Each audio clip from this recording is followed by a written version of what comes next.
colegas, agradecer a Paula, a la universidad, al equipo, esta invitación y la posibilidad de estar aquí entre colegas pensando respuestas a esta pregunta que nos convoca y que tanto Alejandro como Silvia ya abrieron las tantas dimensiones posibles que puede tener la indagación para encontrar seguramente más de una respuesta, o por lo menos para seguir formulando preguntas que complementen a esta primera pregunta. En el caso de la invitación a mí, Paula me proponía pensar, enseñar historia para qué en la era digital. Y me proponía imaginar algunas reflexiones para compartir con ustedes a partir de mi experiencia como más allá de esa primera historia en mi trayectoria profesional de autora de libros de texto y coordinadora en la producción de contenidos editoriales impresos y escritos. Después también llegaron los contenidos digitales a las editoriales y les puedo decir algún breve comentario más adelante. Y sobre todo después vino este otro desafío en agosto del 2010, cuando fui convocada para coordinar el equipo en realidad de ciencias sociales que tenía que elaborar secuencias didácticas de historia, de geografía y de formación ética y ciudadana. En agosto del 2010 no sabíamos muy bien qué era hacer secuencias didácticas digitales para un modelo 1 a 1 y con Cecilia Sagol y todo el equipo pedagógico de Educar. Discutíamos bastante sobre de qué se trataba esto y también con los equipos de las otras disciplinas, porque en la misma línea que planteaba Silvia, lo que seguro teníamos en claro es que había unos saberes disciplinares específicos y que no se trataba de hacer lo mismo para todos. La invitación de Paula me sugirió varios caminos de reflexión para llegar hasta hoy. Y la que elegí para empezar este compartir con ustedes fue pensar si el tener que responder la pregunta enseñar historia para qué en la era digital cambiaba o no mi respuesta a esa pregunta, que es una pregunta que me hice desde que empecé a enseñar historia. En la facultad, primero, porque fui ayudante alumna antes que docente en escuela secundaria y en escuela secundaria, y fue una pregunta que me hice y me tuve que hacer cuando empecé a ser autora de libros de texto, y luego también cuando, junto con Enrique Vázquez y Roberto Elizalde y Alejandro de Benedetti, que fueron los tres coordinadores, cada uno en historia, formación ética y ciudadana, y geografía, tuvimos que empezar a pensar estos contenidos digitales. Enseñar historia para qué. Pero les voy a proponer esto. Antes de contarles si cambia o no mi respuesta, o en todo caso cuál es mi respuesta, les voy a pedir que nos tomemos a ver, un minuto es poco tiempo, pero que ustedes, como docentes, enseñantes enseñantes de historia o cargo de la enseñanza de historia en distintos niveles educativos, primario, secundario, terciario, universitario, ¿qué respuesta se dan a esta pregunta? En el sentido que decía Silvia, ¿no? Explicitar las intencionalidades. Estamos a poco de empezar el ciclo lectivo y seguramente ustedes ya tienen la planificación hecha, tienen la planificación de otros años que la están revisando y seguramente de acuerdo con los niveles educativos, primario, secundario o terciario, y según en qué año sean maestros o profesores del primario o del secundario, tienen unos contenidos curriculares específicos que están en los documentos curriculares, pero que cada institución educativa puede seleccionar, que ustedes como docentes también vuelven a seleccionar para hacer su plan de estudios, tomando decisiones sobre sus prácticas de enseñanza. Y seguro formularon unos objetivos generales y unos objetivos específicos en relación con enseñar estos contenidos, esta materia histórica. Pero además de esos contenidos generales específicos, ¿para qué enseñan historia? Me callo aunque sea por 30 segundos, piénsenlo y si pueden, regístrenlo. Aunque por ahora sea solo un renglón, pero para que se queden con esta tarea de seguir pensando.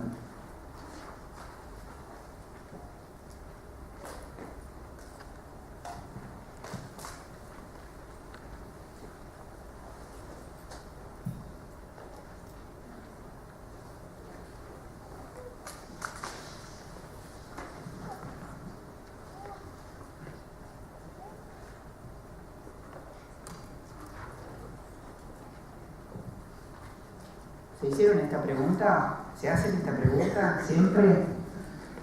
Antes de planificar el año, antes de cada clase en general, ¿no? Llegar al aula de cada escuela real, con chicos reales, ¿no? En esa práctica profesional de la que hablaba Silvia. Les cuento que tengo para compartir con ustedes que mi respuesta no cambió. Aunque la pregunta es esa, con este agregado de la era digital, encontré que seguía sosteniendo mi respuesta. Y ahora la paso muy rápido, después yo le dejo a Paula, no este es uno y otro documento para compartir, por supuesto todo provisorio y todo para discutir. Yo digo que enseño historia para contribuir a formar el pensamiento histórico en niños y jóvenes. Contribuir a formar el pensamiento histórico de niños y jóvenes, porque considero que formar el pensamiento histórico es una herramienta indispensable para comprender las relaciones entre el presente y pasado, y entre el presente y futuro. En el mismo sentido que decía Alejandro, el presente es el núcleo central de nuestras preocupaciones. Partimos del presente para ir al pasado, y desde ese presente que va al pasado me proyecto hacia el futuro. Y la otra dimensión de mi respuesta es para contribuir a la formación de niños y jóvenes como ciudadanos con pensamiento histórico. Es una discusión que Silvia, por supuesto, es especialista en esto. No estamos formando historiadores en la escuela, estamos formando ciudadanos. Una dimensión que puede aportar la enseñanza de la historia es la formación del pensamiento histórico, porque comprender la relación entre el pasado, el presente y el futuro permite explicar el pasado para comprender el presente y proyectar el futuro. Por supuesto que tendríamos que tener más tiempo y son preguntas que seguramente ustedes tienen, se hacen, podemos revisar. Cómo vamos contribuyendo a formar ese pensamiento histórico, cualquiera sea la materia histórica con la que trabajamos, ¿sí? Hoy se discutía si enseñar historia medieval, historia antigua, la historia de los pueblos originarios, la historia reciente, ¿cuál? ¿Sí? Las revoluciones burguesas, las guerras mundiales, todos estos son contenidos curriculares que hoy están acá y que forman parte de los programas de estudio que ustedes tienen que llevar adelante. Después podemos hacer otra discusión acerca de cómo está organizada la escuela, ¿sí? y todas las discusiones que se abren sobre eso y cuestiones que se están hoy empezando a circular. Pero hoy están contenidos curriculares así seleccionados. Y una selección que los docentes profesionales, enseñantes de historia, tienen que hacer de esos contenidos. Procedimientos, estrategias, técnicas de interrogación de las que mencionaba Silvia, cómo los vamos ayudando mientras leen la información histórica o acceden o toman contacto con esas imágenes del pasado, que ahora vamos a ver lo que pueden aportar las tecnologías, ayudándolos a identificar cambios y permanencias, ¿sí? Comparar el presente con el pasado, lo primero que les permite advertir a los niños y a los jóvenes es que este presente es diferente del pasado en muchos aspectos, pero que también hay permanencias en relación entre el presente y el pasado, y esto es algo que les es más difícil de identificar a los niños y a los jóvenes y a veces también a los adultos, ¿no? Los cambios y las permanencias en las distintas dimensiones de la vida social, ayudarlos a identificar las distintas dimensiones de la vida social. Preguntarse, una vez que estamos estableciendo cambios y permanencias, ¿por qué las cosas cambian? ¿Por qué las cosas cambian? Abre todo el trabajo sobre la multicausalidad. No hay una única causa que explique los cambios. Preguntar por qué las cosas cambian abre la puerta a la explicación sobre quiénes son los protagonistas de la historia. Ahí es donde los docentes que enseñamos historia aportamos primero que la traen las jóvenes generaciones o los adultos con los que estamos trabajando, tienen sus propios conocimientos y saberes, experiencias sobre quiénes son los protagonistas de la historia. Los docentes aportamos, seres humanos, con necesidades básicas y con intereses particulares, con intenciones y motivos para lograr la satisfacción de las necesidades y la realización de sus intereses, que se trata de individuos entramados con otras personas como integrantes de diversos grupos y sujetados por relaciones de poder que distribuyen desigualmente el prestigio y los recursos económicos y culturales.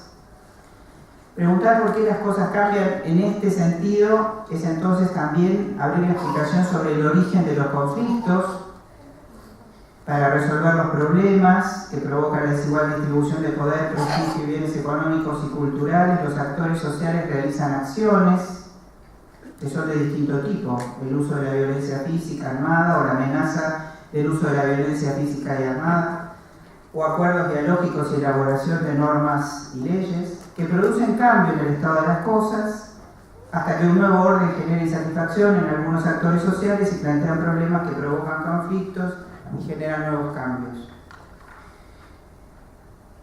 Explicar por qué las cosas cambian también requiere de la multiperspectividad, conocer y considerar puntos de vista de los distintos actores sociales sobre cuáles son las causas, las razones de los cambios y de las permanencias, porque en el presente como en el pasado, los discursos de los protagonistas de la historia, los discursos de los historiadores crean sentidos que habilitan o obturan acciones sociales orientadas a transformar el estado de las cosas o a mantener el estado de las cosas como está. Lo podemos discutir, digamos. Esta es mi respuesta a por qué enseño historia. Lo que tengo para mí es que cuando tomamos la decisión de enseñar historia es conveniente tener una respuesta a esto, y esto significa,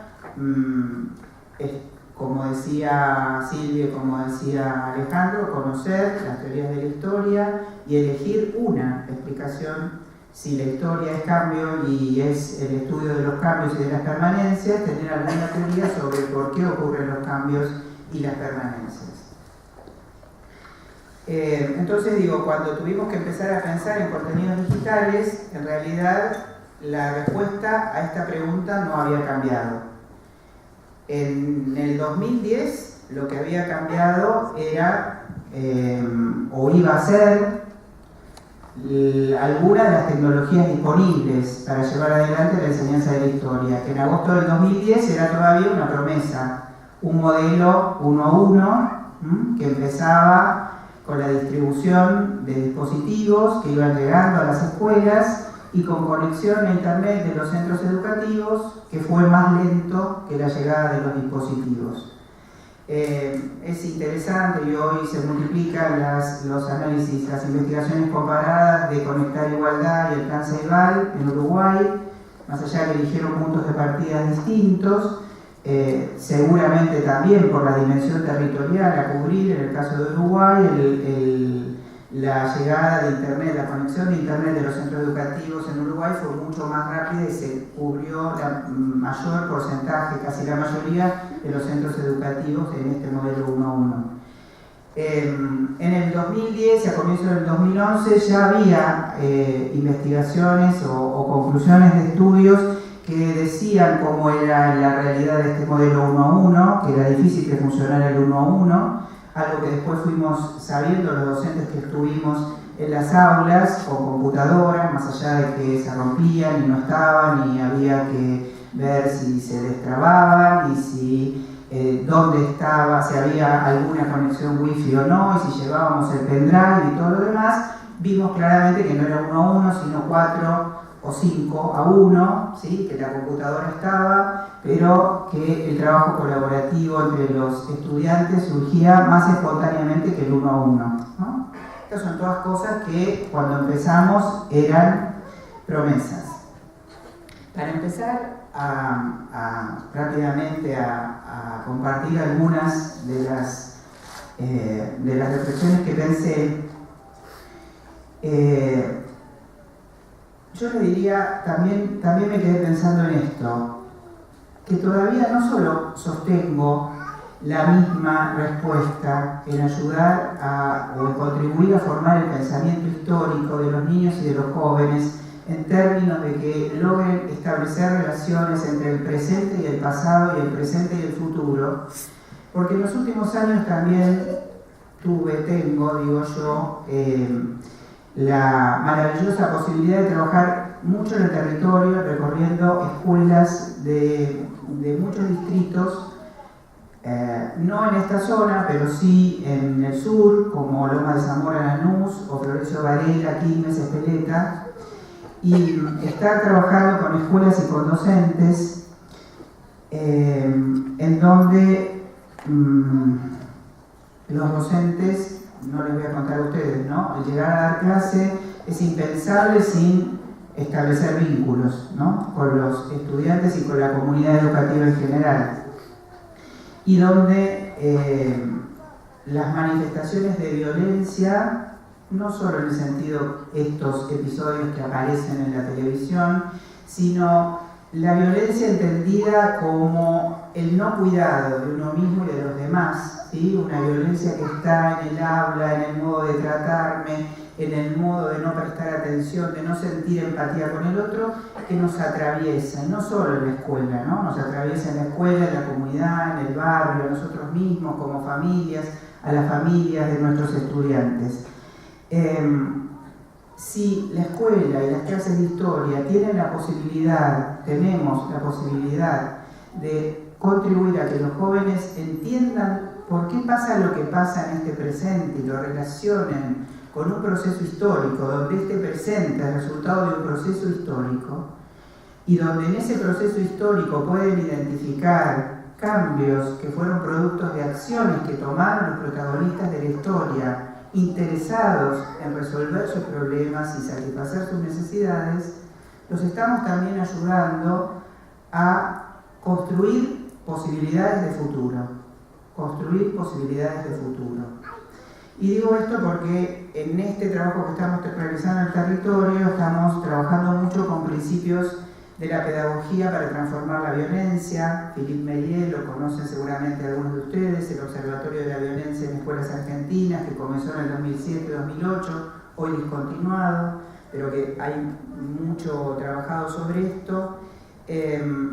Aparece como la necesidad de una herramienta clave, adultos estando al lado de los niños y de los jóvenes, de las nuevas generaciones, ofreciendo herramientas para que ellos se adviertan que pueden construir un futuro y que pueden construir un futuro más allá de los límites, de las constricciones que les marca su historia familiar, su historia barrial, la historia que pueden tener de pobreza heredada o de exclusión heredada, de suministros de ternura que los primeros años no tuvieron o fracasaron, y a veces no solo son de los que podríamos decir los sectores vulnerables. Muchas veces los suministros de ternura tampoco la reciben los hijos de familias que tienen resueltas las necesidades básicas, reciben los suministros de ternura materiales y por ahí no las de cuidado y afecto y protección que lo ayudan a ir construyendo que el otro es un otro con el cual sentir empatía y que no es un enemigo. Y sobre todo también porque enseñar en la era digital quiere decir asumir que vivimos en la cultura digital como una producción de esta sociedad misma, digamos. Esta cultura digital es un producto de las transformaciones y las técnicas que fuimos produciendo como sociedad. Y hoy nos atraviesan no solo la escuela, sino la familia, en todos los ámbitos de socialización, a nosotros mismos como personas, y los investigadores están hoy estudiando cómo esta cultura digital, el uso de las nuevas tecnologías, está incidiendo en los procesos de construcción de identidad, en los procesos de subjetivación. Así que seguramente que me parecía muy importante todavía seguir pensando en enseñar historia para construir futuro, ¿no? Para brindar herramientas de construir futuro como ciudadanos que pueden comprender el presente y decidir cómo quieren vivir en el futuro. En el sentido que decía Alejandro, mi respuesta es profundamente política, en este sentido de política y de ideología en relación con el poder, con la autoridad y con la construcción de estado de las cosas donde haya justicia y bienestar para las mayorías, ¿no? Palabras que a veces no están muy asociadas al para qué enseñar.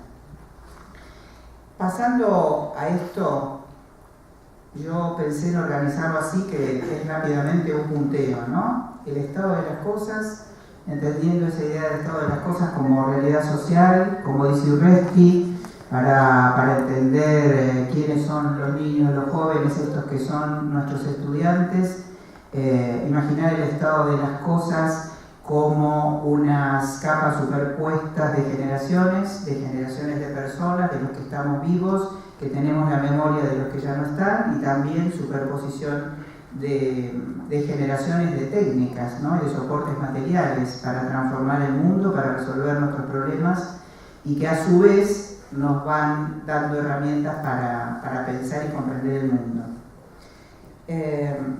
Otra vez, y Nachi vuelve con esto. Antes de decir, les vuelvo a hacer preguntas. No vamos a tener tiempo si fuera este el trabajo en grupo, ¿no?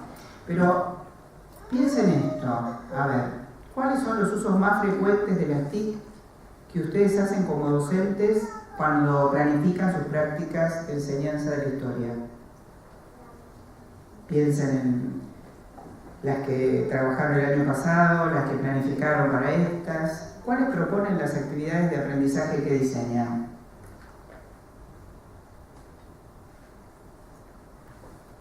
También es interesante que se pregunten esto otro, ¿no? ¿Cuáles son los usos más frecuentes que hacen como estudiantes en los trayectos de formación y especialización que seguramente muchos de ustedes están recorriendo, porque seguimos estudiando, por más que estemos enseñando? ¿Se quedan con esta pregunta? ¿Algunas palabritas? Esto, una aclaración, esto que yo estoy pasando es lo que, si me dijeran a mí, es un anti-PowerPoint. Esto es lo que un PowerPoint no debe ser, ¿de acuerdo? Eso es así. Pero sintetizar estas ideas en conceptos gráficos, digamos, lo podría haber hecho, pero el objetivo era dejar este material en vez de las notas, digamos, o un texto, ¿sí? Pero, digamos, están puestas así como algunas ideas para dejarlas como ustedes. Pero dejo hecha la salvedad que me criticaría fuertemente a mí misma. Esto es lo que no se debe hacer en PowerPoint. Las nuevas tecnologías estuvieron, por ahí tal vez, no sé si algunos de ustedes siguen pensando que están, pero en el 2010, 2011, estuvieron fuertemente asociadas a la noción de innovación educativa. Digamos, si las nuevas tecnologías llegaban a la escuela, se iba a producir la innovación educativa y entonces se iba a transformar la escuela y todos íbamos a ser más felices. En realidad, lo que sabemos ahora, ¿sí?, es que los planes estatales, en realidad de inclusión digital masiva, fueron planes de inclusión para acortar la brecha digital de acceso a Internet de los ciudadanos.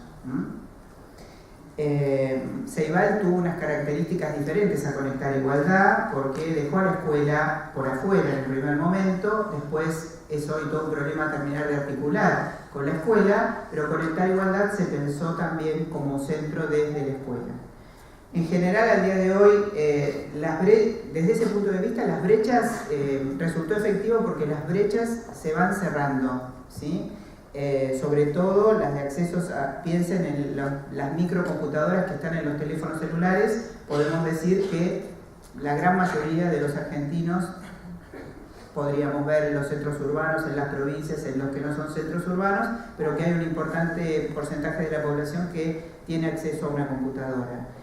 Y el acceso a Internet está más difícil, ¿no? Y no solo en las zonas más alejadas, sino también en el centro de los grandes centros urbanos no es tan fácil conseguir wifi o acceder a Internet. Sin embargo, la implementación de estos planes no garantiza ni garantizó la transformación de los modos de enseñar y aprender específicos de la escuela. Acá a mí me interesa tomar la noción de Cole, de César Cole, cuando habla de cada vez más la nueva ecología del aprendizaje como una educación distribuida en nichos, en las cuales cada nicho tiene una especificidad. Entonces en la escuela hay unos modos de enseñar y aprender específicos diferentes de otros. Incertidumbre sobre las nuevas pedagogías, ¿sí? La verdad que hoy los investigadores, no sé qué dice Silvia al respecto, pero digamos, las que van estudiando estos planes, no hay consenso sobre cuál es el nuevo diseño educativo basado en las nuevas tecnologías. Hay versiones muy optimistas y muy pesimistas. Se trata de, sobre todo, están viendo cuáles pueden considerarse buenas prácticas y prácticas que no funcionan. Las formas de aprender cambiaron mucho en las últimas décadas y comienza así a haber consenso sobre algunas competencias que tienen que tener los aprendices en el siglo XXI para aprender, pero no sobre las pedagogías, las técnicas y las tecnologías. Otra cuestión importante que seguramente ustedes ya revisaron por las distintas, seguramente, actividades de capacitación o de formación que están realizando, es la caída, podríamos decir, del mito de los nativos digitales, o una fuerte crítica a la noción de nativos digitales que hace unos años suponía, digamos, nos convencimos nosotros los adultos de que los nativos digitales, los niños, los jóvenes, como nacen en un contexto hiperpoblado de estas nuevas tecnologías, tienen una capacidad de uso inaccesible para los adultos y sobre todo en algún momento se discutía bastante acerca de si los adultos teníamos algo que enseñarle a los niños y a los jóvenes en relación con las nuevas tecnologías. En los últimos años está fuertemente revisada estas ideas, ¿sí? Y ya se sabe dos cosas que son importantes, que los niños y los jóvenes tienen esas prácticas y competencias tecnológicas, pero son muy disímiles según cuál sea su marco de experiencia, que está fuertemente vinculado con el nivel socioeconómico de sus familias y con el capital cultural en general que tiene la familia y los niños y los jóvenes. Y esto es más largo, puede seguir a Dussel, más allá del mito de los nativos digitales, jóvenes, escuelas y saberes, que está en el libro Entre Generaciones. En general los usos de los niños y los jóvenes no son tan expansivos y empoderadores como cierta literatura sugiere, suelen ser pasivos, solitarios, esporádicos y poco espectaculares, dice Inés, ¿no? Después hay algo que es muy interesante para pensar los problemas identificados, que estos nuevos medios digitales le dan la posibilidad a los usuarios de el hacerlo por tú mismo, ¿no? Que cada uno produzca sus contenidos.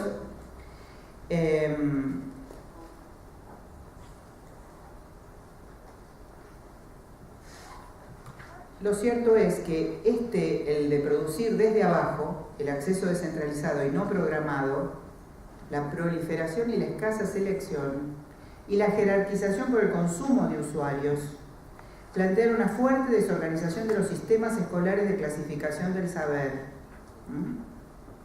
En general, las producciones que los niños y los jóvenes suben a las redes sociales o a las distintas aplicaciones tienen unas características que son muy diferentes a las producciones que sería deseable que la escuela o en la clase de historia nosotros queremos que tengan esas producciones. En una última investigación que llega de Ceibal, hecha por un ingeniero en sistemas y que analizó todas las estadísticas de conexión a Internet en simultáneo, separado, en los distintos periodos del año, pero sobre todo analizó las estadísticas de la descarga de Internet y la carga de Internet en escuelas primarias y secundarias. Prácticamente, si ustedes ven, la tendencia es la misma. La relación es de 11:1. 11 de descarga, 1 de carga. Esta idea de nativos digitales fuertemente expertos en el uso de las tecnologías y que pueden subir materiales a Internet, esta idea de los prosumidores que consumimos pero que también podemos producir, en la escuela no parece estar verificándose en el grado deseable. Seguimos descargando contenidos de Internet antes que produciendo y subiendo para compartir. De ahí la pregunta acerca de cuáles eran los usos que ustedes tenían como más frecuentes. En relación con otro tema interesante, voy a decir la caída del mito de los estilos de aprendizaje. Begoña Gross, que muchos de ustedes conocerán porque están en los materiales de capacitación, propone revisar este artículo, que además viene de investigadores de Finlandia, una meca para muchos acerca de lo que la escuela tiene que hacer o no hacer, o mirar la escuela argentina en Finlandia, digo yo irónicamente. Dice, bueno, esto ya están diciendo, los estilos de aprendizaje no se verifican en la investigación. Es decir, esta idea de que hay estudiantes que tienen estilos de aprendizaje más visual y que entonces le tenemos que dar todo a través de videos, no necesariamente es así. Cada vez más hay consenso acerca de que tiene que haber una variedad de herramientas y de propuestas didácticas y de herramientas y de recursos que propongan lo audiovisual, lo auditivo, la lectura, que vayan proponiendo la apropiación por las distintas inteligencias. La otra cuestión es que también, y Dussel lo ha verificado haciendo estudios, ¿cuáles son los usos más frecuentes de los dispositivos verificados en escuelas? Esto era para el 2013, podemos estimar que no habrá cambiado mucho la situación hoy. Para buscar información, para organizar y trasladar información, para publicar producciones individuales y colaborativas, con todas las comillas que le podemos poner a las colaborativas de muchos de los trabajos que se suman. Buscar información, organizar y trasladar, publicar.